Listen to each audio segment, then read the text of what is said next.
The third type of our intrusion detection system is hybrid IDS. It is the combination of the previous two techniques, that is host-based IDS and network-based IDS. As we have seen that in case of host-based IDS, it is used for detecting the suspicious activities that is happening on particular individual devices or host.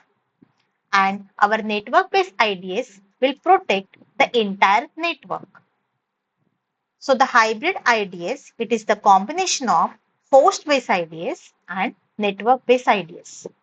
We are using these two types of IDS together and we can detect any suspicious activity that is happening on individual devices as well as any network-based attacks that is happening on your networking devices.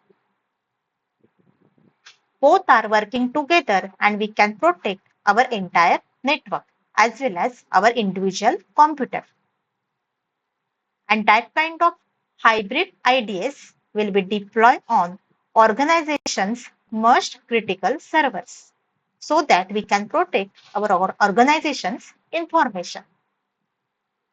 See, in this diagram, our HIDS, that is our host-based IDS, and our NIDS, that is our network-based IDS, that is both are installed together to protect our information as well as the suspicious activities that is happening on your network.